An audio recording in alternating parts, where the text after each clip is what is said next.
Hello and welcome to an Infinity the Game faction focus for the Varuna Immediate Reaction Division. In this video, we'll be talking about who Varuna are, how they play, their strengths and limitations, before jumping into Infinity Army and going through some of the profiles that exemplify and showcase the faction. As always, big thanks to channel supporters who make videos like this possible, including in this case channel supporter Foster the Snowman, who requested either a Varuna or Spiral Core faction focus, stating that they need some healots in their life. If you'd like to support the channel, you can do so either via the Buy Me a Coffee link in the video description below, or by becoming a channel member. Big thanks to everyone who has so far. Now, in talking about Varuna, perhaps more than any of the factions I've covered so far, it's worth talking a little bit about their history, because they are kind of in a very literal sense now a slightly dated faction. That is not to say that they're bad. In 2024, they are a very serviceable and solid faction that showcase kind of strong Pan-Oceanian baseline strengths with a defensive emphasis that then leads into a kind of mission focus. But they weren't always like that. When Varuna was released, they were almost optimized for being the defensive faction, period, in the game at the time, which was in kind of late N3.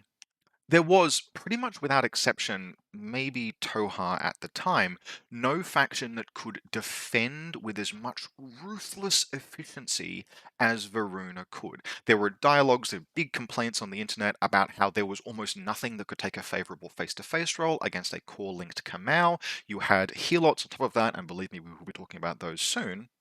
And then there were the N3 Zulu Cobras, which, again, Zulu Cobras in N4 are a serviceable unit that we will be covering. I'm big fans of them, but having unlimited jammers in N3, along with how triangulated fire and everything worked back then, Varuna had this really heavily optimized defense into asymmetric play that has withered away and been diluted a little bit over time.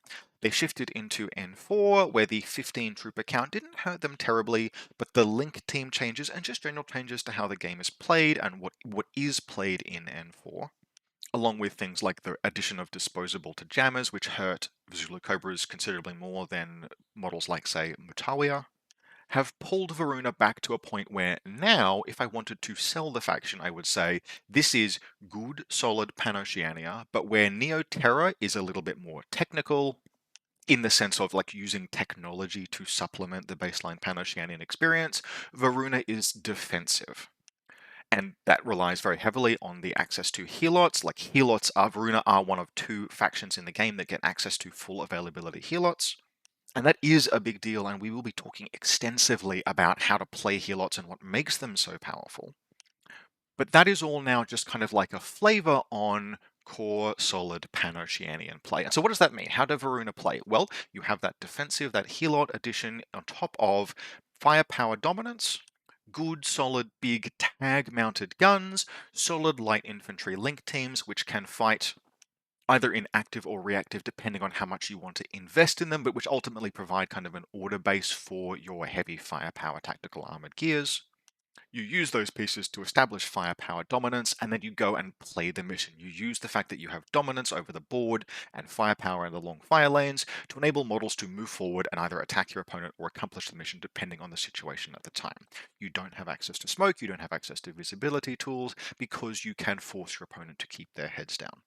And make no mistake, Varuna have some absolutely high watermark, no pun intended, firepower pieces that they really can leverage in ways that, like theoretically, that they could in N3, but which have only become stronger in N4.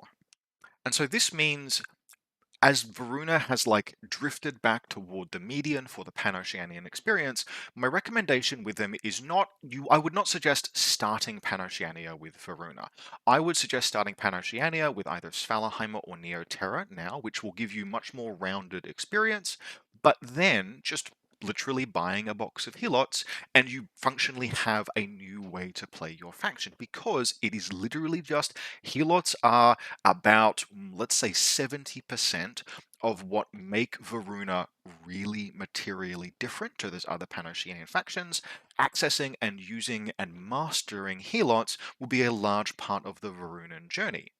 But They do add such a sufficiently different capability, particularly when paired with a few other pieces, like, for example, Zulu Cobras, good use of link teams, maybe some hard arrows there, etc. You do get a genuinely interesting and different experience, but it's no longer as strong an identity.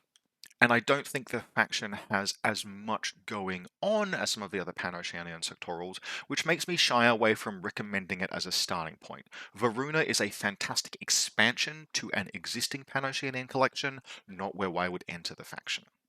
Now, in terms of limitations, Varuna has much of the same limitations as the rest of Pan-Oceania, which is to say that they really need a plan for what happens after your opponent's head is down. Okay, cool. You've established that you have the biggest gun. What next? Do you do the mission? And Varuna is quite good at that. Do you try and attack asymmetrically or punch into your opponent's deployment zone?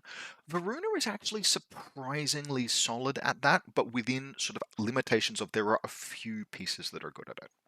It's not really the focus of the sectoral. Varuna is most comfortable when their opponent is being forced to break upon their defenses like water on rock.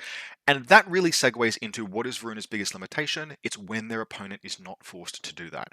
If you're playing against Varuna, and frankly to an extension, Spiral Core, and you are struggling in that matchup, try putting them in situations where they are forced to take the initiative. Now, this can be a little bit of a gamble because you can build like forward-facing Varuna lists. You can build Varuna lists that are oriented around action, but most of the time a Varuna player is being forced to operate outside their area of strength if their opponent is in a position where their opponent can play passively and defensively and win the game in the late game or on scoring, like say in Acquisition or Supremacy or Beepong or any of those scenarios where if you just throw down enough smoke, white noise, camouflage, you can progress up the field that way underneath the cover of the guns and win without having to try and discover and then face check a Healot ARO. In short, if you're playing against Varuna and you're able to nullify the advantage that Helots provide, you have the battle like 40% won already, and then you just play it from there. And that, I think, somewhat comfortably segues us into the Infinity Army portion of this video. A little earlier than I have compared to other faction focuses, but that's because, get comfortable, we're going to be on this particular screen right here for a while. And that's because, as I've kind of said already, it is impossible to talk about Varuna without talking about Helots. There are 2.5 factions in the entire game that have access to Helots, only 2 of them have access to Helots in full availability, and Varuna is one of those. So what is the big deal with Helots, and why am I harping on about them so much? Well, to start with, let's just look at the profiles. Firstly, ignore the first 4. Do not ever, under any circumstance, take any of the Helots with Decoy, unless Corvus Belli changes that rule sometime after this video is recorded. Anyone who ever tells you to take Decoy is either sabotaging you or does not have a sufficient understanding of the game to be making that kind of recommendation. And the reason for that is that Decoy Helots do not exist under a marker state. Yes, hypothetically, you put down 2 of them, that might cause your opponent extra stress, but the nature of Decoy is that it can be solved without risk. Now, we will get into how to use camouflage in just a moment, but the solution to a decoy Helot is to move a gun up and point it at the Helot. If the Helot doesn't ARO, probably just shoot it anyway. Your opponent might be faking you out. That's fine. That costs you exactly 1 order to resolve that situation. Or if it shoots back, then you respond to it the same way you would any other ARO piece. Helots are very solid in ARO, we'll talk about it in a moment. They're not invincible. It is the combination of solid reactive lethality with camouflage states that makes Helot Militia such what they are. Now, if you've played against Hak Islam, you'll know that Daylami, for example, are very good. Ariadna have tons of cheap camouflage, potentially AROB template pieces that you can use to deny and ablate your opponent's attack. Helot are what you get if you take a model like a Dalami and you turn its reactive power up by like 100%. And if you've played against Dalami, that will sound terrifying, and it is. Of the four camouflage profiles, there are generally three that you will want to consider. The two most common ones are going to be either the submachine gun and light rocket launcher profile for half an SWC and 9 points, or the shock marksman profile for 0 SWC, which is why you consider it, and 13 points. Don't take the multi-sniper, but give some thought occasionally to the Red Fury. 1 SWC is pricey. Frankly, it's a little too pricey most of the time. Varuna is a Pan-Oceanian faction and needs its guns, but 14 points is not that expensive for what you get, which in this case is burst 4 in ARO. And there are certain scenarios where paying for that extra burst is especially worthwhile. Things like, for example, Power Pack, where there is a saturation zone across the middle of the board, would reduce your helots with light rocket launchers down to burst 1 in ARO. You really can't afford to tolerate that. And that's when you want to spend the extra SWC to go looking for that extra burst. Now, why are they extra burst in ARO? Because they have neurocynetics. Neurocynetics means that they are burst 1 in active, but burst full in reactive, which means in this case burst 2, burst 3, or burst 4, depending on the weapon profiles that you've selected. They are a serviceable ballistic skill 11. They are shock immune, which can be very relevant. They're only Fizz 10, but Pan-Oceania has a very easy time putting paramedics into, say, Fusilier Link teams, and just spending one order firing a dart at a downed helot militia that your opponent couldn't kill with shock rounds, so they just fired regular, like AP, for example, rounds at it, and it just made one of its 2 saves. It's now unconscious. Shock immune is a genuinely meaningful skill on the Helot Militia. But otherwise, it's this combination of cheap points cost. They're cheap because they're irregular. Irregular kind of limits how many you can take. You can take up to 3 in Varuna. 2 is a good baseline. 3 is certainly serviceable sometimes. I usually would not play just one Helot in Varuna, because if I was doing that, I would play Vanilla Pan-Oceania. Now, how do you use Helot Militia? So you've taken the camouflage profiles with weapons of your choice.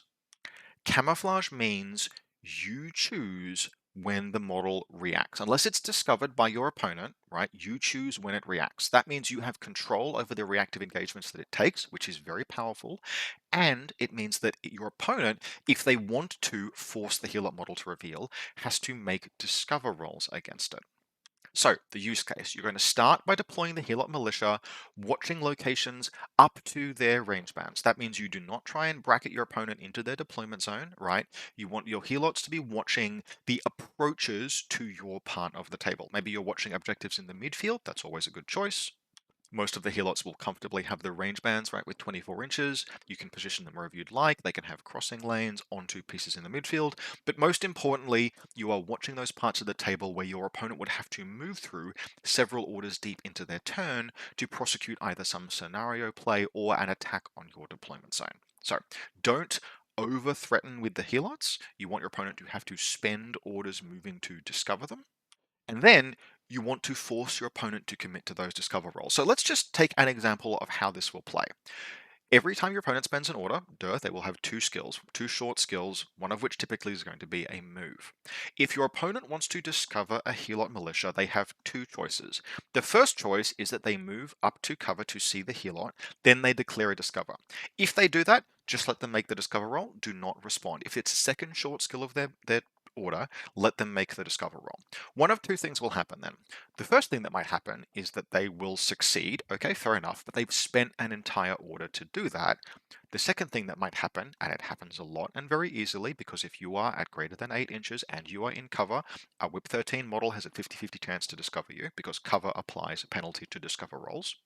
Then they just wasted all of the orders they spent moving that model up to see the Helot and then making the discover roll. They now need to bring another model up to do that. And if you're thinking, well, they will just do that as part of the link team that they brought forward, no, they can't, because they don't know what's under your Helot camouflage marker, other than that it's most likely a Helot, and you could have a light rocket launcher that's burst too. So if in one order they just swap places with a link leader, right, they just move a different linked model forward to see you to make another discover roll, you could at that moment choose to ARO, catching multiple models in the template, which is a nightmare. So instead, they have to spend an order to pull back out to to safely move away from the blast radius, even if this is a marksman rifle helot, right? Your opponent, unless you have visibly obvious 6 SWC accounted for, your opponent can never be completely sure that there isn't a rocket launcher under these helots, which means that they have to safely move out of template range, then move another model forward, then attempt to discover roll again.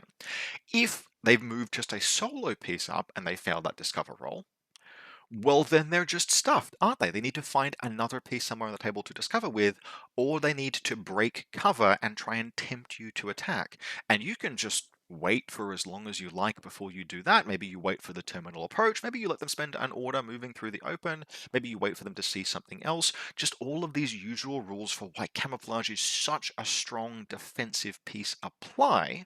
And these are all things that make a Dalami with Panzerfaust good for the same reasons, right? Where camouflage is just really, it's risky to have to deal with because there's a dice roll you have to pass before you even get to making the face-to-face roll. And if you fail that, you are just SOL. And if you succeed, well, you still have to fight the thing. Now, fighting a Dalami, it's going to have either a light shotgun or a Panzerfaust. You can range inside of that, and it's only going to be burst 1 in ARO. Not so with Helot Militia, which could be burst 2, burst 3, or burst 4 in reactive. And those extra dice make such a difference in the face-to-face roll. Not only is the Helot likely to win, like a surprisingly large amount of the time, but it's much less likely to take multiple hits, which means that it's much more likely to pass the armor rolls. You're much more likely to have a situation against a Helot where just nothing happens multiple dice rolls in a row because you're tying dice, or only one shot's getting through, and the Helot passes that one save. Or even if shots do get through, it only has to make the one save. All right, it fails it and it goes unconscious, which means you can recover it. And Varuna should have a plan to recover its helots because all of those things that I just mentioned, all of that time it takes to sink through one of these things, recovering a helot is therefore just a huge pain. Now, alternatively, the play that your opponent might consider is that they will move up, right? They will, in their first short skill, they'll move up as if they were going to discover you. You don't respond because the correct thing to do is to not respond. Then they just don't spend the second half of their order. This is so that they are looking at you when they spend another order in order to declare a discover shoot. And usually at this point, you will weigh up your odds and you will decide whether to reveal or not. Does your opponent have a good chance of discovering you? Is it like a 55 or a 60%? Or is it automatic because of an MSV3? Cool. In that case, you probably consider responding. Or is your opponent likely to annihilate you in the face-to-face roll? It's just, it's a mimetism 6-piece with a gun that's in good range with high burst. You just can't win that face-to-face roll. You may consider just not reacting with the Helot because, again, if they flub that discover roll, all of the same things I just talked about apply. The point is, as a camouflaged model, right, this is why we take the camouflage Helots, you, the Helot player, have control over the circumstances under which you reveal. This gives you massive defensive agency, combined with, particularly compared to the Helot's points cost, massive defensive threat, and especially the light rocket launcher, because it's a template that does continuous damage, is a potential threat to almost any model in the entire game. Even a tag can theoretically be taken all the way down to dead by just an unlucky Helot rocket launcher hit and then just failing a bunch of saves. And as noted, even if you haven't taken, like if you've taken a shock marksman and a submachine gun like rocket launcher Helot, for example, until they are revealed, your opponent can't know which one is which or where the threat is concealed, which means that they have to, right, treat every Helot as if it had all of the possible weapons that they might have because they don't know fog of war. And so they need to position and threat calculate accordingly. Helots, in short, for their points cost, are the best defensive element in the entire game. Bar none, there is no competition. Nothing is as good defensively as Helots. The closest that anything comes is the Hack-Islam irregular defensive mix, which combines multiple different pieces, Matawiya and Dalami, etc., to approach the same level of capability. There is nothing pound for pound, point for point, SWC for SWC, that is as good defensively as Helots in the game. Now, in terms of reactive, okay, awesome, they're incredible. What about active turn Helot use? Well, generally there you're going to have one of two things to consider. The first is it's okay to just have some irregular models in an army and just convert those irregular orders to regular. Now, in ITS Season 14, where we have the O12 Prestige rule, that is something that you'll do a little bit less. That affects your sort of irregular balance, how many helots you necessarily want to have. For that, that's part of the reason why I'm generally saying you want to sort of start with 2 before considering if you go to 3 helots. But it is totally okay to convert Helot irregular orders regular, especially if, right, that makes Combat Group 2 a natural home in Pan-Oceania for a tag and some Helots, because you wouldn't be able to O12 Prestige a tag's combat group anyway. So if we're going to be spending those command tokens, well, okay, cool, that's kind of the natural location for it. You are not suffering opportunity cost that way. Otherwise, Helot irregular orders can be spent to reposition them, and this is another reason why we don't take bloody decoy helots. Spending an order on a helot that's using decoy feels that it's real, whereas you can safely move camouflage markers around the field without much consequence. And you should consider doing so often in your first turn. Yep, when you're deploying, particularly if you're deploying going second, you will want to position your helots in locations that are like ideal for defensive use, and like learning where those locations are is part of the learning journey for Varuna. But, and this is especially the case if you're going first, you can put helots in positions where on the first turn your plan is to spend their irregular order and move them 8 inches into a location that is even more annoying for your opponent. Typically speaking, as I've mentioned, you won't necessarily want to bracket their deployment zone, although if you've got a sufficiently effective offense, you might. But just remember that they can move. It's okay to use their irregular order to move them, and think about when you're deploying them if you're going first, not just where in your DZ you can put them, but where 8 inches of movement might get them to that is nightmarish for your opponent. Finally, under some circumstances, it is okay to reveal helots in active turn. Yes, they will only be burst 1, but sometimes it's like that part of the game where you just need a cheap irregular trooper to go and do something, whether it's triggering a mine, or making a discover roll, or going and killing some repeaters that your opponent has bracketed your deployment zone with. They are not ideal at that, but it is something that you can use them for if you absolutely have to. I typically would not choose to reveal a helot for any of those things except in extreme circumstances because it's camouflage one use, you can't recamouflage, but remember it's an option if you absolutely need to. All in all, helots are just a clean 11 out of 10 unit. They are the best thing in the faction, they are one of the best models in the entire game, and they are the reason why you start Varuna. Now, having committed to our faction for the purpose of recruiting the apex species of the entire human sphere, we then need to figure out what we're going to do with the remaining 13 troops in our list. That will typically start with a link team. Now, part of what changed for Varuna between N3 and N4 is that the link soup that they could play became sort of notably less powerful, but there is still a strong place in Varuna for good, solid core link teams, which is going to mean either Fusiliers or Kermel. And of the two, given how much Varuna is a pan-Oceanian faction with access to an excellent selection of tags, which will often be your main firepower piece, that tends to mean, not universally, but it tends to mean that Fusiliers are going to be your choice of core link. If you aren't running a tag lieutenant, you will typically have a Fusilier lieutenant hanging out along with decoy, just some other model with a combi rifle, and you will usually have a paramedic and one or more SWC guns. It's classic Pan-Oceanian stuff. I've run Varuna lists that have a heavy machine gun in a 5-person Fusilier corps, so that's like HMG, paramedic, Fusilier lieutenant, Fusilier combi rifle, and then one other Fusilier of choice. But probably more common would be either a multi-sniper rifle or a missile launcher as a hard ARO piece. Now, I've just spent all of this time talking about how much I think helots are one of the best pieces in the entire game, and for that reason, I tend to stray away from using Fusiliers as ARO pieces because I want my opponents to have to engage my helots instead. A Fusilier, yes, a Fusilier missile launcher with core ballistic skill 15, burst 2, it represents an existential threat to anything that, it chooses to fight, but it also tends to be kind of easy pickings. So for that reason, I really want to force my opponents to fight my helots, so I tend to lean away from using my Fusiliers as an ARO piece. But that's just a me way of playing, and you can absolutely and probably, like, realistically, more skilled Varuna players than me, or Varuna players who are both more skilled and have less of a chip on their shoulder about helots, really do play Fusiliers, at least with the option of being an ARO piece. Missile Launcher is your go-to ARO weapon. Multi-Sniper splits the difference by also being able to be burst 3 inactive. And the basic idea there is that there is no such thing as too much defense. You want your opponent to have to fight the Fusilier Missile Launcher and the helots. Thank you very much. You will deal with all of my defense and you will choke on it. Now, something that's worth noting in Fusiliers as well, and something that I like recommending, is the Fusilier Grenade Launcher, and I've spoke about this, I believe, in my Neo Terror video and in battle reports. I like the Grenade Launcher because it can be Ballistic Skill 15 in a core link, and it's a very cheap, if you can afford the SWC, way of answering that question I mentioned about, okay, your opponent has been forced to put their head down, now what?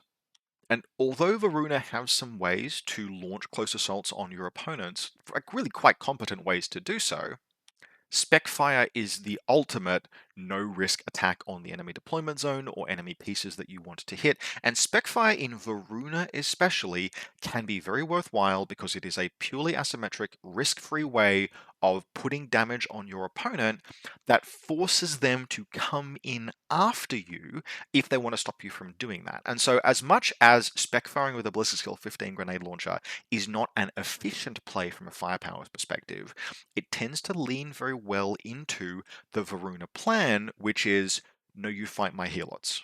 Now, this is not going to be universally applicable, right? If your opponent has their own kind of response to this, they just throw some pitches at you and they start missiling your things. Yep, okay, cool, that is something that can happen. But against some opponents, the pressure that the grenade launcher Specfire can exert, even just by existing, even just by firing 2 shots at the end of the turn to try and get a kill, that pressure can rattle your opponent and force, or it'll put them in a position where they consider coming and playing the game on your terms, which is fighting into your defenses, which is, as Varuna, what you should be emphasizing. So broadly, look, Fusiliers as a starting point for a list, they are one of, I would say, 2 or 3 natural lieutenant choices for the faction, and that means you, generally speaking, are going to have a couple of them, and because you have a couple of them, they're just typically going to be a good core link to build Varuna around.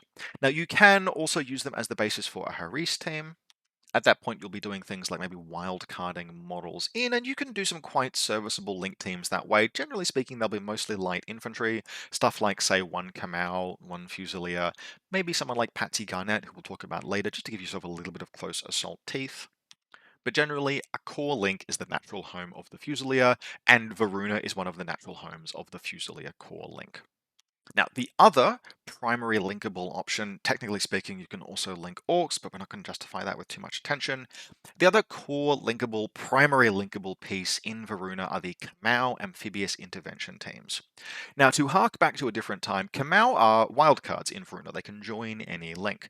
The change to fire teams and the introduction of composition bonuses, where your link team has to be comprised of all of the same type of troop, really did for Varuna a little bit in terms of the archetypical Varuna list from N3, which, as you might imagine, was 4 Fusiliers and a Kamau sniper getting full bonuses of all of the link teams very, very efficiently and forming the backbone of a list. These days, Kamau are still eminently viable, but they require either a bit more investment or a bit less investment and playing them as something like a Haris team. But just to look at the profile, what you have prima facie is Ballistic Skill 13, Whip 13, and Mimetism -3. Those are just good stats and they're not aggressively costed. Varuna, Kamau, they range from between 20 and 32 points, and the 32-point piece is a full MSV2 multi-sniper, which means you have a Ballistic Skill 13 Mimetism MSV2 multi-sniper. Now, yes, we see plenty of Mimetism MSV snipers in other factions. MSV2 is pretty rare there. Sometimes you'll see MSV1 marksmanship, but no Mimetism. Sometimes you'll see MSV1 Mimetism, but not MSV2. Having full-on MSV2 and Mimetism and Ballistic Skill 13 is a pretty damn good piece. However, there's plenty of other Kamau profiles to like alongside the sort of centerpiece flagship MSV2 multi-sniper, and in particular, so the hacker is worth noting. At half an SWC, 25 points, it is expensive for a hacker, but it is BTS 6, which can matter, and obviously it may go into link teams. The paramedic is a paramedic. If you're running a Kamau core link, Kamau are shock immune, so you have all of those advantages. You should consider a Kamau paramedic in order to have a paramedic and maintain core bonuses. The heavy rocket launcher submachine gun is very points cheap because heavy rocket launchers and SMGs tend to be, and therefore fits very cleanly into maybe a cheap fireteam Haris, where you can even do something like 2 Fusiliers and a Kamau HRL SMG, where the Kamau is there to do the gunfighting, because the thing is Ballistic Skill 13, Mimetism, Burst 3 with a HRL. For the points cost, that's a very, very cheap and effective Haris team that can go in and press buttons and generally do things. Now, it's light infantry, so it doesn't want to be running through a minefield, but for other purposes, it's not a bad use of 3 troopers. Finally, the Kamau HMG has a particularly special place for me in Varuna because it is a very viable solo operator or duo piece with a shorter ranged tag, because there are some tags that you can duo with in Varuna, which we'll get to, which really kind of have like, 24-inch range guns, and just Having a HMG that's running around the table with them gives you the rare case of a tag that is more going to be there for shorter range or close assault duties, with an infantryman providing covering fire, which is cool and almost would be ridiculous, except that it's a Kamau, so it's BS-13 with mimetism. Also consider the HMG Kamau just for independent operator duties. Just put it on a rooftop somewhere, maybe walk over some gantries, just find line of sight. It's a single infantry piece, it's easy to get places, and Burst 4, BS-13, heavy machine gun with mimetism is totally, like, other factions would kill for that as a gunfighting piece, and it's only one SWC, which in Varuna is a really, really big deal. In Varuna, you want to take your lowest WC guns where you can get them, because we're paying half a WC for helots, right? If we're taking one or two or three helots, some of those will cost SWC, which means you need to trim SWC down elsewhere. And the fact that Varuna has multiple 0.5 to 1 SWC firepower options actually really helps alleviate the SWC crunch that you might find in another Panoceanian faction, like just, for example, running 1.5 SWC pieces in Svalaheimer. Now, despite the loss of Kamau mixed link teams as a true Apex piece, you can absolutely still consider them in that role. Ballistic Skill 14, Mimetism, Burst 2, MSV2, Multi-Sniper, you can still go ahead and just plug the Kamau Sniper into a Fusilier team. You can also consider running full pure Kamau cores, where you have something like 6 Kamau, 2 of which will be multi-snipers, which means you have that old school Ballistic Skill 16, MSV2, Mimetism 3, ARO, and active turn firepower, basically the entire game, unless something happens where your opponent, for example, reactively crits both Kamau in ARO kind of in the same turn. Not suggesting that's ever happened, but if Ed Sykes watches this video, he will know exactly what I'm talking about. And the third and final use of Kamau is my personal favorite, which is with the Machinist Varuna division, Mimetism -3, which is on screen now. Now, you can absolutely, in fact, you kind of have to slam these guys into core Kamau links because they're a little bit cheaper than regular Kamau at 17 points. Still pricey, but that's fine. And they are a specialist, excellent. But the main thing to note here is that just that they are engineers. The Machinist is being taken in most cases, or at least partially, to make a Kamau link in some way cheaper, but let me remind you, Varuna is a tactical armored gear faction, and that means that you can put a Machinist in a Haris team, and have that Haris team just operate on the table and support your mechanical elements. And with one exception, Varuna tags are all remote presence, which means you can reroll rolls to repair them, which means you can actually risk repairing them as long as you have a command token supply, which means you can do things like have a Squalos, for example, or a Cutter operate with Machinist support, and that Machinist can form just part of a very serviceable Assault Haris, or Firepower Haris, or Mission Objective. You can have something like 2 Kamau and 1 Machinist, or Patsy Garnet Machinist Kamau. That gives you a very mobile, extra orders, NCO, plus one of the Kamau has a gun, and you can support the tag as it moves up the field with a different combat group's worth of orders. So Machinists really are part and parcel of Kamau as a consideration. Not every Varuna list can afford a tag and Kamau and a Fusilier core link and Machinist in the Kamau Haris and Helots, but it is a very solid archetype if it's something that you wanted to engage with. So, from Machinists, we cut over into tags. Now, a lot of what I've been talking about so far really will basically paint Varuna as kind of very similar, in particular to Neoterra, right? A lot of Varuna's strengths are very similar to Neoterra's strengths. Fusilier core is often the basis of a list. Kamau and bolts kind of are parallel in a lot of respects. Tag selection is one of those cases where Varuna has an edge. Now, both factions have access to the Squalos Mark 1 and Mark 2, which we'll talk about momentarily. But after that, Neoterra really just has the Ulan, which is the best named tag in the entire game, but it's not the best tag in the entire game. It's not close. The Cutter is a different beast entirely. This thing is an absolute apex predator. Very, very few models come remotely close to competing with the Cutter just in terms of sheer firepower output and likelihood of winning a face-to-face roll, to the point where Even the avatar of the combined army, which, yes, has mimetism -6, the same as the cutter does, doesn't have surprise attack, so the cutter edges it out even there. This thing is ballistic skill 15, armor 8, BTS 6, 3 structure with remote presence, mimetism 6, camouflage, surprise attack, hidden deployment with a full-on multi-HMG for under 100 points. Cutters were scary back when tags were kind of bad, and they are terrifyingly powerful today. If anything has changed around them, it is only that people are a little better at defending asymmetrically right now, and the cutter does not want to launch a close assault. But this thing absolutely slaps and is the basis of an entire archetype of Varunan play. Now, my personal recommendation if you're playing a cutter is to play the Lieutenant profile. Yes, it's half an SWC, and yes, you basically have to give up hidden deployment, but it is half an SWC and giving up hidden deployment for effectively an extra order every single turn. And the primary reason why I recommend you make it the Lieutenant profile, apart from getting that extra order, is that that extra order is effectively free, and if you lose the cutter, you're going to lose the game anyway. Like, the fact that you're in loss of Lieutenant if the cutter dies is not going to make the situation materially worse for you. You have either won the game hard or lost the game hard by that point already. So you may as well just go all in and take the LT profile. And it is very easy to defend and keep the cutter safe. You should generally be able to, because it has true camouflage, which it can re-enter as needed, and you should basically always re-enter camouflage every single turn. Usual tag doctrine is to move out, attack, kill some things, and pull back. With the cutter, you expand that by one order to move out, kill some things, pull back, and for the love of God, re-camouflage. Being under a marker state is a true defense against anything that might possibly attack it until it's discovered, and that includes all of the asymmetric info war solutions your opponent might otherwise leverage against a tag.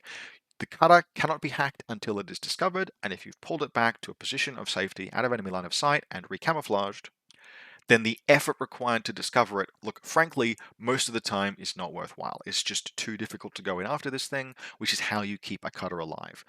Sometimes it will be correct to position as an ARO piece when every conceivable threat to it is removed, and by positioning it as an ARO piece, you win the game. But before then, you keep the damn thing safe. And if you do, it will reward you by killing every model your opponent puts on ARO, period, pretty much without exception. This thing is a threat even to Atlanta, and Atlanta is the closest it comes to genuinely being able to counter the cutter because she has the MSV and total reaction and everything. And even then, you can just force her down. Against something like a Riot Girl missile launcher, you just get in under the missile range because you have a marker state and you engage. And, like, they are not going to make a discover roll against you. If the Riot Girl missile launcher makes a discover roll against a cutter as an ARO, you shoot it. You shoot the Riot Girl as your second short skill, and they die because it's a cutter. This thing is the tag of tags, is strong competition for the best tag in Pan-Oceania, and the only pieces that are competing with it are doing so either on price, which fair enough, or on some other axis of strength, like the Yotum, which is being a Yotum. Now, the downside of the cutter, obviously, is its points cost. It is a build around. It's not too difficult to build around, but you are going to have to significantly limit how much else you have going on, because you're going to want a 5-person Fusilier link, you're going to want some helots because this is Varuna. That is a lot of your list spoken for already once you have a cutter added, and so you need to be quite careful about how you plan and build your list. Generally speaking, and having played against Ed, who's a very good Varuna player, in addition to being a very good Spiral player, go figure, his preferred lineup, and which I will agree with here, is a second combat group consisting of something like a cutter, one or two models for orders, couple of helots, and then something like a tech bee, just so you have a specialist that can go and spend some orders in that group if your opponent is cowering from a cutter, because often they will. Overall, access to a cutter is a defining feature of Varuna. It's a sometimes food, but if you like the look of what you're seeing here, that is part of why you might choose to expand into Varuna. And look, frankly, if you're a Pano player and you've gone and bought yourself a box of helots so you can play Varuna, the second box you might want, if we're being real, is probably a cutter box. So, from absolute top of the line with the cutter to the much more cheap and cheerful, we have the Squallow Pan-Oceanian Armored Heavy Cavalry Lancers. And kind of talking about them in a very similar breath, the Squalos Mark II, which is the smaller, lighter tag. These are just good tags. There is nothing wrong with the Squalos. I'm almost certain I talked about one at length in my Neoterra video. I will just direct you back to that if you'd like a fuller conversation on them. But they're basically just very, very solid. They have a nice suite of weapons, including the multi-pistol for close assault. They're relatively difficult to hack, although they will still get hacked by a sufficiently dedicated opponent. But mostly they're just not terribly expensive, and they're ballistic skill 15 with remote presence. Not every list calls for a Squalos, but many lists will, and when you need big, solid gun and you haven't taken a cutter or some other tags, Squalos really will not let you down. Big ballistic skill plus big gun equals Pan-Oceanian good. Now, a couple of notes about the profiles that you have access to here. The Varunan profiles are a little more expensive, but have access to a Zapper for close assault. That's kind of cool. Otherwise, what we're looking at, generally speaking, is the Lieutenant profile is an option, although please do bear in mind that unlike the Cutter, it can't enter marker state, which means it is susceptible to being, for example, oblivioned in their opponent's turn. The NCO, if you're willing to pay the significant points premium, and I only kind of sometimes am, gives you basically the ability to spend a lieutenant order, while having your lieutenant be a fusilier somewhere safe in the rear with the gear. Or we have, for relatively like only 2 points over the base model and no SWC increase, the grenade launcher +1 damage, which means it's a damage 15, ballistic skill 15 grenade launcher, and multi HMG. And this is usually what I would be reaching for if I'm taking a Squalos Mark 1, because for all of the reasons I spoke about with the Fusilier grenade launcher, the Squalos grenade launcher adds the same addition. Are you playing Decapitation and you need to kill certain things? If you're playing Unmasking, you need to kill enemy HVTs and you expect they're going to be well hidden, then just a grenade launcher can solve problems with sufficient investment of orders, and you're getting it along with your tag, and your tag is a banger. Now, the Squallow Mark 1, along with the Squallow Mark 2, again, Squallow Mark 2, I've spoken about in my Neoterra video, are relevant in Varuna because they are duoable tags. Just to talk very briefly about the Squallos Mark 2, it is a smaller, lighter, cheaper Squallos Mark 1. All of these profiles are quite interesting, they're quite good. They're better at close assault because they have +1 burst on the multi-pistol. Their armor is down to 6, but so is their silhouette, but they retain ballistic skill 15, which is very, very good. I like basically all of the Mark II scoreless profiles, probably to the extent of taking them over the Mark Is, and that includes if I want access to a grenade launcher, the grenade launcher +1 damage scoreless Mark II profile. All of these are basically solid. The risk that you are running, obviously, is that they are a little bit lower armor, but being a smaller silhouette is a massive luxury for a piece like a tag. They have all of the same speed, and much like the Squalos Mark I, they are duoable in Varuna. Now, tragically, we do not have access to the blade ops to duo with them like Neoterra does, but we can do things like duo them with Kamau, which are a wild card, or with Knights of Montesa, which we'll talk about soon, or with things like, say, Patsy Garnet. Usually in Varuna, you're going to be duoing these either with a Knight of Montesa, just using tactical awareness to push the Knight of Montesa forward before letting it run free and go and cause havoc.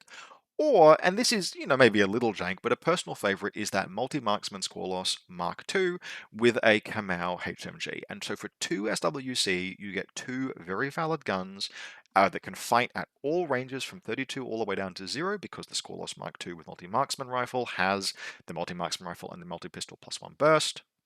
It's just a fun package, and at 2 SWC and 77 points for the 2 pieces, I think that's how much a Kamau costs. Sorry, 2 SWC and 85 points, but for 2 models, considering that you'd otherwise be paying something like 10 points for an order in any case, that's quite efficient. We're getting 75 points worth of capability there, and you're getting guns split across 2 different pieces. It's not necessarily for every list, it's just kind of a personal favorite, but really all of the Squalos Mark II are solid, and duos in Varuna built around your tags, although they are not as good as the ones in the Otteran Capitoline army, are still serviceable and useful, and with a little more variety than the Neoterran ubiquitous tag plus blade ops, which is ubiquitous for a reason, because it's incredible, but you still have some interesting and useful flex in Varuna with your tags and your duos. Now, the last tag in Varuna is one that I see only very rarely, but is another one that sets it kind of apart from its nearest competition, Neoterra, and that is Maximus, Optimate and Hexadome Legend. This profile is kind of a weird one because there is an awful lot going on. Now, firstly, Max is only quote unquote ballistic skill 14, but he has a full burst 4 multi-marksman rifle. He's only silhouette 6, but he's armor 7 BTS 6 rather than a scoreless, which is Mark 6. He's not a remote presence tag, so he's difficult to risk repairing, but it has a Maximus inside the tag, which is a full chunky dude that can fight in close combat and is a specialist and has a multi-rifle, etc. So if you down the tag, Maximus will just crawl out and keep attacking you. He's immune to possession, which, thank goodness, relative very rare skill, although he is still susceptible to Oblivion, and he has genuinely solid close combat stats, including, and sort of just separate to that, immunity critical, which on a tag is a massive deal. Immunity critical on like models like your Jimbo is a nice to have, but it really starts to pay dividends once you apply that rule to tags, because tags are going to take so much more firepower than anything else over the course of the game, and just rolling one less save every time you crit is a really, really big deal. Now, all of that you pay for, but the cost is still kind of interesting. 71 points is expensive. It's more expensive than the Squalos Mark II. Maximus can't be duoed like the Squalos Mark II. He is a better gunfighter than the multi-marksman. +1 burst is better than +1 ballistic skill in this particular case. But he's not a ton better, and he's a lot more expensive at 71 points, compared to a mere 57 points for the Squalos Mark II with multi-marksman. But Maximus doesn't cost as much SWC. He's only 0.5 for the base profile or 0 for the LT profile. And that opens him up in particular in list builds that are very SWC hungry somewhere else. So for example, you are running 3 Helots, all of which cost 1 to a half SWC, running Red Furies, for example, if you're in a list build for Power Pack. That close combat also obviously makes him a genuine close combat threat, which the Squalos Mark IIs can certainly duplicate with their close range attacks with the multi-pistols, which are very dangerous inside 8 inches. But actually being able to walk into CC and beat something to death with your shield at CC 24 is a capability that otherwise there's only one other good close combat model in all of Varuna, although it is a very good one, the Knight of Montesa. All of this puts Maximus in kind of a weird place because the cost, 71 points, is hard to afford, but everything else around him is very cool. Now, if it wasn't for this part of the video being the part of the video where I talk about tags, Max is actually a piece that I would talk about in the this is worth exploring as a kind of interesting thing to dig into. Maybe there's something to find here, because that's where I consider Max to be. But I do think he's genuinely an interesting piece, and if you've gone into Varuna, you've bought yourself your Helot box, you've bought yourself your Cutter box, and you're looking for pieces to explore with, Maximus should absolutely be on the list, because there's got to be something there if you can figure it out. Now, that's all of our most important stuff spoken about, bar a couple of elements. We've talked about Helots, we've talked about your link teams, your Fusiliers, your Kamau, and we've talked about your tags. That is the Helots and the Pan-Oceania stuff done with. We now get to the what do you do with the rest of the list, right? We've got our tags to make our opponents keep their heads down. We've got our Fusiliers for our additional ARO, active turn, and your order base, and we've got your Helots for your Helots. What do you actually do from there? And Varuna have the limitation in that space of really only having a couple of models that compellingly answer that question, but they do compellingly answer it. And the first of those two is the Zulu Cobra. Now, in days of old, Zulu Cobras were all about that jammer triangulated fire sensor combi rifle piece, because it had a combi rifle and an assault pistol and a jammer, and it was under camouflage. And when you add in everything I talked about, the revolting mix of N3 Varuna defensive tech, and let's just slap in 3 models with jammers as well, that was a nightmare. However, jammers are disposable too in N4, and on a Whip 13 model that doesn't really cut it. You can absolutely take Zulu Cobras with jammers, and I think you should occasionally, but kind of in the same way that a Shasvastii player should play a Noctifer occasionally. Just so your opponent remembers that it exists and fears it when they're making decisions. Otherwise, there are a couple of profiles I'm genuinely going to recommend, and those are your specialist Zulu Cobra profiles, because we've got our tags, we've got our link teams, we are defended by our Helots, we are putting our opponent's heads down with our tags, we got to do the mission. And that means things that can move forward and press buttons once the way has been cleared. And Zulu Cobras are just very solid at that. Whip 13 makes them, by Pan-Oceanian standards, positively excellent specialists, and the Hacker in particular is going to be able to bring specialist bonuses to bear in a lot of missions for a frankly very affordable 28 points. It has true camouflage, meaning it can recamouflage, it has mimetism 3, it only has forward deployment 4, but that will do you just fine most of the time. It's good enough. And there are a few other things that are really worth just calling out in terms of making the Zulu Cobra more attractive than it looks if you think of it just as a specialist. And the two things I want to mention here, firstly, are look, the Forward Observer is a Forward Observer. It's a specialist. It's as cheap as you can get. It's the cheapest specialist option, etc. But the Killer Hacker, actually, in Varuna more than any other Pan-Oceanian faction, I have found actually goes and does killer hacking things. Now, you don't have great repeater options in Varuna, but you can suppress hard ARO pieces with your big guns, and then move the Zulu Cobra forward, and actually just play that kind of traditional hacking game where you just jump an isolated enemy hacker. You just walk at them into their zone of control, and you reveal with surprise, and you use Trinity. And it turns out Trinity is a really good offensive program because it gives you big bonuses and burst 3 against a burst 1 ARO, and then you kill them with Trinity. And I have had that happen to me. I have played info war dominance factions that have just slowly had their hacking advantage whittled away over time by these buggers just running forward after I've had to drop my ARO pieces because there's a cutter out there or something, and just killing Umbra Samaritans in my reactive turn, just one at a time, just going after Bitten Kiss and the Dartok and Umbra Samaritans, just for example. Because if you're in active turn throwing out Trinities, then basically any Trinity-capable hacker, provided it's not trying to fight through a firewall or something, is scary and dangerous. And on top of that, Zulu Cobras are still a Pan-Oceanian piece with Ballistic Skill 13, Mimetism 3, sensing a factional theme yet, and Breaker Combi Rifles. And that is the last piece of secret sauce that makes Zulu Cobras frankly pretty cool. Breaker Combi Rifles target BTS, which just immediately makes them a nightmare for Ariadne, and have the armor piercing special feature, which means that against an armor 8 BTS 6 tag, your damage 13 weapon is only going to be opposed by half of that BTS 6.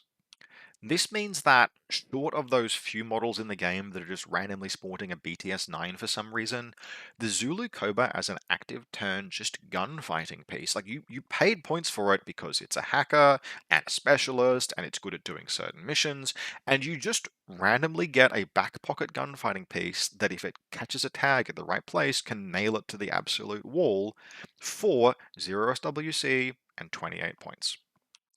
Pretty much every Varuna list should at least consider one or more of these pieces, like the Zulu Cobra or the Knight of Montesa, which we'll talk about next. And frankly, one of the only things holding Varuna back is that they don't have more options in this space. Zulu Cobras are very good, Knights of Montesa are very good, but the bottom of the barrel is reached kind of quickly after that. There just isn't the same quality once you get past these pieces. Fortunately, therefore, these pieces are really good. So from there, unsurprisingly, we jump to the Knight of Montesa. Like, everyone who's played against these things know that unless you are able to stop them with some kind of hacking, and they are BTS 6, they're terrifying. They are heavy infantry bikers. Ballistic Skill 13, Varuna. Ballistic Skill 13 Mimetism, everyone. But in this case, it's on an Armor 4 BTS 6 2 wound 8-6 platform with good close combat stats, and the ability, you're impetuous and you're being discounted accordingly, but then you can just choose to not be impetuous. And a lot of the time, but not all of the time, you'll just choose to not be impetuous. Fantastic. You now have models that cost between 27 and 32 points, and they're an absolute premier heavy infantry platform riding a bike. Now, basically all four of these profiles have use depending on what you're doing with them. Remember that you can duo these. You can either just have a Montesa as the basis for a duo that you add something like, say, a Kamau to, or more likely you duo a Knight on Montesa with a Squallow Mark 1 or Squallow Mark 2, and you just get some free movement out of Tactical Awareness order before the Montesa Knight runs off into the sunset to murder your opponent. The paramedic is an exceptionally live profile, in particular in scenarios like supplies, where that's a specialist bonus, but frankly, it's the only specialist profile on the Knight of Montesa, and you'll often consider having it. But the multi-rifle and Red Fury are both viable as close assault pieces, as gunfighting pieces that can transition to close assault thanks to their close combat skills. And just the boarding shotgun for 27 points, like there are whole factions that would just wish they had a 27-point close assault piece, like the Knight of Montesa with the boarding shotgun. Typically, you will spend the 2 extra points to make him into a specialist. You take the paramedic profile, but if you need to cut 2 points in certain scenarios, you're just playing Annihilation, you can cut all the way down to the boarding shotgun, and it is terrifyingly efficient for the points cost. The sole Achilles heel of the Knight of Montesa is one that much of this faction otherwise shares, which is that it is a hackable piece in a faction that doesn't really have a great way to unpick repeaters that your opponent has squirreled away, maybe on rooftops in the midfield, or even just the humble Fugazi Dronbot or equivalent in the deployment zone, projecting a repeater network 8 inches outside the deployment zone.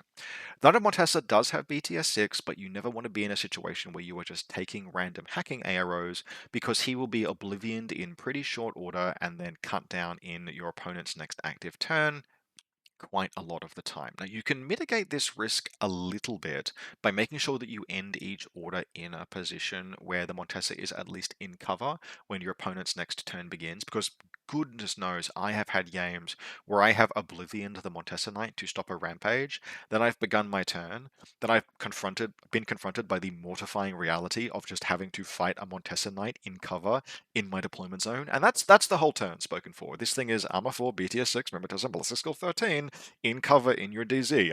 And I can't go into close combat with it because it's better than I am. So you can afford to exercise a certain bloody-mindedness with regards to hacking of these guys under certain circumstances, but it's just a threat to be aware of, and it's what stops them from just being an absolute backbreaker, because they would be an absolute backbreaker. If these things, for example, had stealth or were just unhackable in some capacity, then their close assault potential would be almost unstoppable relative to the points cost in certain armies. As it is, they are very, very good. They are very scary, but they can be stalled out by a few flash pulse bots and a couple of hackers just hanging out in your opponent's deployment zone, stops them from actually punching all the way in and going on a rampage. Nevertheless, next to Zulu Cobras, these are an absolutely outstanding piece that you should consider in basically every Varuna list. You should at least think about whether or not you're including these guys, because Montesa Knights and Zulu Cobras are the pieces that will do the bulk of the work for your army once your opponent's hard ARO pieces have been suppressed.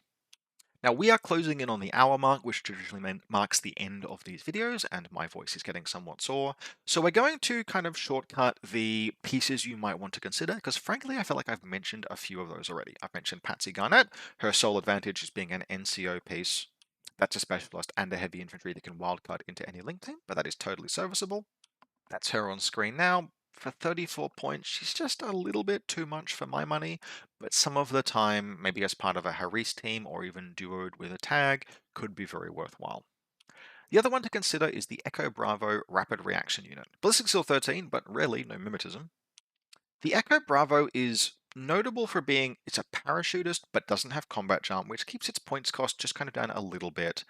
The main thing that you have here is that paramedic profile. Like, yes, there's a Red Fury profile, totally fine. Yes, there's a light rocket launcher profile, totally fine. You can consider any of these profiles realistically. But in terms of talking about things you might want to consider, the paramedic profile is well worthwhile. Now, it has the unfortunate combi rifle plus light shotgun weapon profile, which inflates points cost. We can see it is the most expensive model.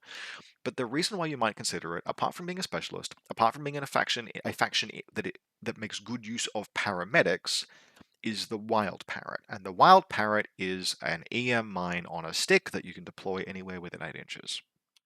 Now, the reason why I don't recommend these things wholeheartedly is that the primary use of a piece like that is to bring the Echo Bravo on, place the Wild Parrot down somewhere threatening a piece that you then want to go and hit with big firepower to force a very difficult ARO choice, usually trying to force them to dodge to avoid the EM weapon. The reason why I'm not wholeheartedly recommending that is that you are playing Varuna and you have access to some of the best tags in the entire game, and you can just shoot your opponent and it's fine. But there are a few pieces in the game against which even Varunan Firepower might just want to consider having a little bit of extra help. Things like an Avatar in Aero, things like an equivalent quality tag, things like the Riot Girl missile launcher, and just, Cenobites in Bakunin, for example, as long as we're talking about top shelf units. And that kind of circumstance actually makes the wild parrot pretty appealing. And on top of that, just the first time you bring this thing on and you place that wild parrot in a place that your opponent didn't expect, you are going to give them absolute conniptions. And for that reason, having just having one of these in a list, one in every 5 lists, is a good time. And this is the part of the video where I talk about things that are a good time, and so it would be remiss of me not to mention the Echo Bravo. Now, as usual, closing out the video, we're going to do a quick look at a sample Varuna list, and in this instance, I have outsourced it. This is a list that I played against just this week, or late last week, and as you might expect, it belongs to local opponent Varuna and Spiral player Ed. This list, I think, is an excellent showcase of many of Varuna's strongest and most interesting strengths, and is a triple Zulu Cobra list. But if you wanted to tinker with this, remember Zulu Cobras and Knights of Montesa share a very, very similar points bracket, and therefore it is very easy to just mix and match those pieces. If you want to try one or more Montesa Knights, just replace Zulu Cobras with them. With that said, what do we have? We are starting with the Cutter Lieutenant. And then we have a combat group that is doing things pretty similar to what I mentioned or what I spoke about when I spoke about how you should build a Cutter combat group, which is a Cutter, 2 Helot Militiamen, in this case able to afford the SWC for the submachine gun like rocket launcher profiles, 2 Fugazi drone bots, and then a Zulu Cobra killer hacker. This combat group rather, is packing 4 regular orders, 2 irregular and 1 tack-aware, and 1 lieutenant order, which means that a lot can be done with this combat group, despite the fact that it consists, it's where you're homing your helots. If you wanted to trim this combat group down, you would take the same combat group and you would replace the Zulu Cobra with a Tech B, still giving you, therefore, the specialist that you can push forward. In this case, Ed's running a triple Zulu Cobra list, and so we have a more dangerous, more active piece in this combat group. Combat Group 1, and obviously with such expensive, right, we have 157 points spent on Combat Group 1. Combat Group 2 is a full Fusilier core with a redundant element. In this case, we have 6 Fusiliers, Missile Launcher, Combi Rifle Grenade Launcher, Paramedic, and then 3 Fusiliers. Now, Ed has done this for a particular reason. That's because he wants to experiment with spec fire in this one, and the Missile Launcher is a dedicated ARO piece. As mentioned before, that's a valid approach with Varuna, where there is no such thing as too much hard ARO, and therefore the expectation is that the missile launcher is going to die, and so we really want to maintain ballistic skill 15 with the combi rifle grenade launcher Fusilier, so we have 6 Fusiliers just so we can reform the link if the missile launcher goes all the way to dead. We then have a machinist with Palbot and 2 more Zulu Cobras, 1 forward observer and 1 hacker killer hacking device. So that gives us 2 KHDs in this list, which was very relevant in the game that Ed played against me, as was the paramedic. Lots of things got brought back over the course of the game. And in fact, I think Ed went into his last turn with 13 or 14 troops still intact, which is not something that happens particularly often in a knockdown, drag out game of Infinity. So in total, this list is just really a showcase of some of Varuna's strongest strengths. We have the Cutter Lieutenant, 2 Helots, 3 good independent elements that can move forward. Again, you could exchange Zulu Cobras with Knights of Montesa just fine, depending on the scenario mix. Then a Fusilier core. We have a Machinist to support the Cutter because it's a remote presence tag. You can afford to keep it in full nick if you absolutely need to. You spend those command tokens to reroll failed Machinist rolls, and you use the Cutter's firepower dominance, the Helot's defense, the Fusiliers as your order pool and extra ARO, and then your independent elements to move forward and get stuff done. This is a very good, very scary list. And while it's different to how I like to build Varuna, which is to spread my assets out a little bit more, it plays to Varuna's strengths in a bit more of a pure way. Whereas if I was posting one of my lists here, I would be like, oh, this is how we get multiple cheap scoreless Mark IIs and Kamau heavy machine guns and stuff, which is a list that I really like, and you can see played on this channel previously, but is maybe not the best showcase of the strengths of Varuna. So overall, excellent list, have played against it, very close game of unmasking, which came down to, I want to say something like 5 orders with a grenade launcher that failed to kill a HVT. Very narrowly delivered Combined Army the win in that game, but a very close game with a very, very solid list. And if you're interested in starting Varuna, a place that you might consider starting. As always, I hope very much that you've enjoyed this. Just to reiterate, if you'd like to support the channel, you can do so via the Buy Me a Coffee link in the video description below, or by becoming a channel member. Big thanks to everyone who has so far. Apparently, super chats are also enabled in the channel. I didn't turn them on, but I've seen someone do them. So, alright, cool. That's another way that if you want to support the channel, you can do so. Otherwise, we have more faction-focused videos coming up. I'm trying to organize my thoughts at the moment for Morats, and there is an Invincible Army faction focus request as well that I need to get to at some point, but Invincible Army are not a faction I love to talk about, so we'll see how that one goes. If there are any Invincible Army players in the viewership that would like to contribute, and do think they understand the faction well enough to speak authoritatively on it, you can reach out to me via Discord. I am contactable through the main Infinity Discord. Just look for the handle Roberto Freedom Fighter. Otherwise, as always, big thanks to everyone who supports the channel. Hope you enjoyed this, and I will see you next time.